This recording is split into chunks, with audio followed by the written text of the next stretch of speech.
it's important for me to create a world for myself. That's how I see it.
To love is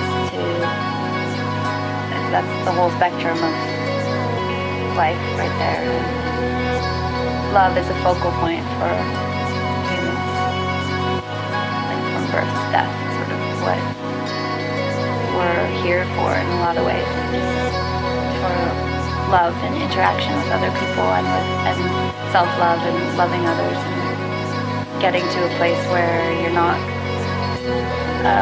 afraid of who you are, and you can open up and sort of, it's just an ecstatic expression.